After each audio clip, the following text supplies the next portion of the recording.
Next is from subject is K100 metrics. It's from Michael R. Singh. Dear K-Dog, D.I., and Joe, what's up once again from Jakarta, Indonesia. Wow. I very much appreciate you reading my last email and hope to continue to send my questions on a more frequent basis. We all see the viewership numbers for television ratings as well as attendance numbers for both promotions, but I'd love to hear a deeper dive into your own numbers. What platform works best for you? Where did you find you have the largest audience? Do you have internal discussions about the metrics and what avenues should be pursued in order to experience the largest growth? What are some of your findings? I'm sorry for all the questions, but as someone who's the principal of an international school, I spent a lot of time dealing with these kinds of metrics at a very granular level as the private school business invests a hefty amount into marketing and would enjoy hearing what you have to say based on your experience over the years. On another note, I did follow the solid request of Joe to download the Spreaker app and listen to the podcast there. To be honest, I had no idea how much work you all do and how much time you commit to the show until I started listening to it on Apple Podcasts. You guys are certainly workhorses, and kudos for all the hard work. Keep up with the great work, gentlemen. Best regards, that's Michael. I don't know if we have to, Joe, can we get demographic breakdowns? We get geographic breakdowns. So that's, yeah. So and what do our geographic breakdowns show? We, as far as countries, we're number 1 in the States. We're not 2 is England, 3 is Canada, 4 is Australia, 5 is Ireland. Then you got Mexico. That's where our, like, in order of our listeners are. Right, yep. Yeah. Yep. Okay. But I mean, we have listeners everywhere. I'm scrolling down here. You got Iraq, South Korea, Malaysia, Israel, the Philippines, Thailand, Spain. And then in the U.S., yeah. We can't get actual demographic breakdowns of people listening because we have no clue who's listening.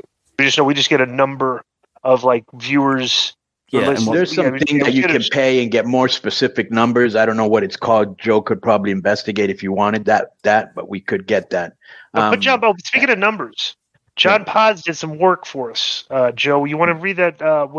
So I asked John Paz. He's been on the show. Yeah. And Two-man power trip. So I wanted to get the number through the turnstiles of the Wembley crowd. Like how many fans went through the turnstiles.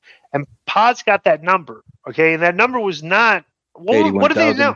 Not 81,000. Okay. But it was still a very, what was the number, Joe? So the amount sold. Well, tell him how he got it. He got it from the local government, in England or in London. Right. Yes. So the turnstile count, that's the actual physical attendance, obviously, was 72,265 people that showed up. Right. And that to me, how much? 72,000, basically. Yeah, Paz says 81,035 paid, 72,265 went through the turnstiles and attended. That's not including, as I think. Why would 10,000 people not show up? Because they couldn't sell the tickets? Secondary the market. Second market? Right, that's what I thought, yeah. Right, so and that's interesting because literally, so basically this was my point, okay? It's like what percentage of the secondary markets tickets were not sold, they did not resell. Yeah, and the number 9,000. Like on 10%, like 9,000 out of 80,000, which is, But they still made that money, right? They make money. AEW still sold them. Yeah, exactly. But 10% of the crowd that bought tickets did not go, and that's probably the secondary markets couldn't resell. Well, it's kind of funny because I don't know why he would send me this since he knows, unless he sent it to me by mistake. And I'm assuming if he sent it to me, sent it to you. Your star student, Billy Body, for some reason sent me pictures of that London show with circles around like empty areas. He sent me the same thing too. And I've argued with this in a thread with him.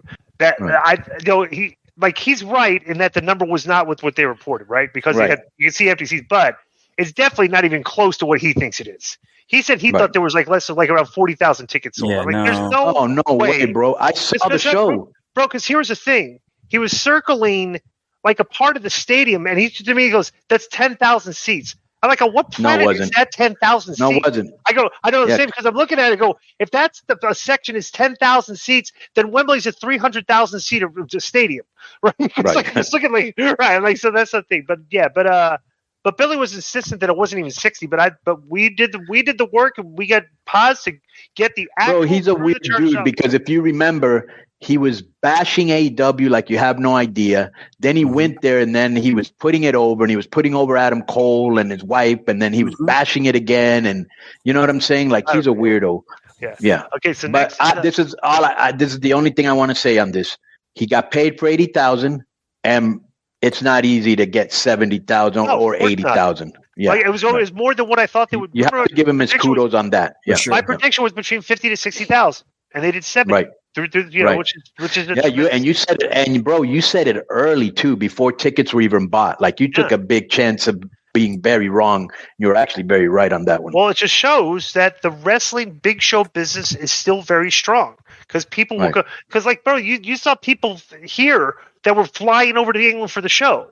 It's like people will like wrestling fans are kind of cultish. They'll go to the WrestleCons. They'll travel if it's a big show. Because they know it's going to be a good time, bro. We're going to London, 2 or 3 of us with other wrestling fans. Going to be bomb. We'll go get, you know what I'm saying? So, just like when you go to WrestleMania, and the fans are really happy to be there, and they bring money to spend. Yeah, right. Yeah.